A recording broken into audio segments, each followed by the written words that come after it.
Shalom dan selamat berjumpa kembali dalam acara Renungan dan Doa bersama saya Pendeta Yusak Toding. Saya berharap Bapak Ibu Saudara-saudara berada dalam keadaan yang sehat.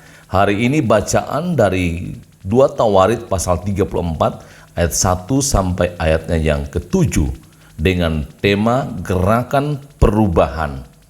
Perubahan di sini perubahan yang dilakukan oleh Raja Yosia.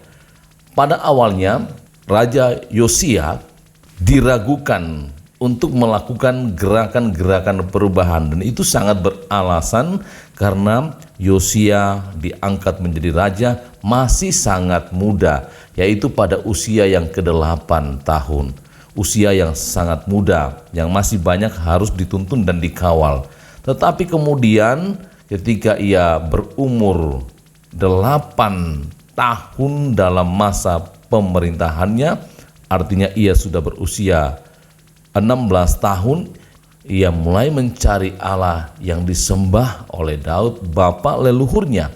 Kemudian mulai mengerti tentang Allah dan kehendaknya. Sehingga pada tahun ke-12 pemerintahannya, Yosia mulai mentahirkan Yehuda dan Yerusalem. Ia mentahirkan dari berhala-berhala, mezbah berhala serta patung-patungnya dirobohkan oleh Yosia. Bukan hanya di Yerusalem dan di Yehuda, tetapi ia juga melakukan pentahiran di kota Manase, Efraim, Simeon, dan Naftali. Gerakan perubahan besar-besaran dilakukan dengan dasar ketaatan kepada Allah. Yosia membuktikan ia dapat melakukan perubahan, menepis keraguan orang-orang banyak bahwa Raja Yosia akan membawa perubahan kepada umat untuk meninggalkan berhala dan menyembah Tuhan yang disembah oleh Raja Daud, bapa leluhurnya. Saudara-saudara yang dikasihi Tuhan, Raja Yosia masih sangat muda. Di usianya yang ke-20 tahun, ia telah melakukan banyak perubahan. Ia melakukan itu untuk membuat banyak orang itu kembali kepada Allah. Nah, kita belajar dari kisah Raja Yosia berani melakukan perubahan, gerakan perubahan, yaitu merobohkan kuasa-kuasa lain, berhala-berhala yang ada, supaya hati dan pikiran kita hanya tertuju kepada Allah.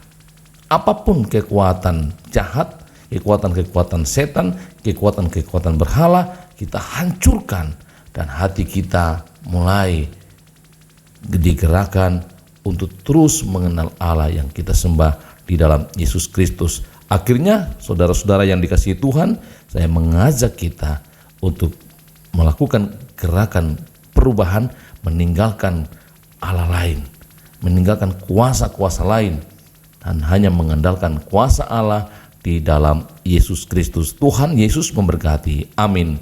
Mari berdoa. Tuhan, kami bersyukur atas kehidupan ini, juga atas firman-Mu yang terus mengajak kami untuk juga mengenal Allah dan merobohkan kuasa-kuasa jahat, sehingga hati kami hanya tertuju kepada Allah saja di dalam Yesus Kristus. Berkati seluruh kehidupan warga jemaat Telobatua, sahabat-sahabat yang mengikuti renungan dan doa ini, dan Engkau menolong saudara-saudara kami yang lemah seperti Bapak Lewi atau kakeknya Dini yang dirawat di rumah sakit dan kondisinya semakin membaik. Juga berdoa untuk Nyonya Yuni Yulianus Sumule yang mengalami kelemahan tubuh lagi dan kini ia dirawat di rumah. Tuhan kasihani dia, Engkau berbelas kasihan kepadanya. Juga kuatkan suami untuk terus mendampingi, sehingga yang baik itu ia terima di saat ia sakit, dan oleh belas kasih Tuhan kami mohon pemulihan baginya. Juga bagi saudara-saudara kami yang tidak kami sebut nama mereka, yang juga lemah, kuatkan. Yang sakit, Tuhan pulihkan. Mereka yang telah berjuang mengikuti tes masuk ke perguruan tinggi negeri atau yang akan menyusul. Tuhan berkati anak-anak kami, juga anak-anak kami yang akan mengikuti ujian kenaikan kelas. Tuhan buka jalan agar mereka terus memperlengkapi diri dan dapat mengikuti ujian dengan baik dan memperoleh nilai yang baik pula. Ampuni dosa kami Tuhan, dalam nama Tuhan Yesus Kristus kami berdoa, amin. Demikian renungan dan doa hari ini.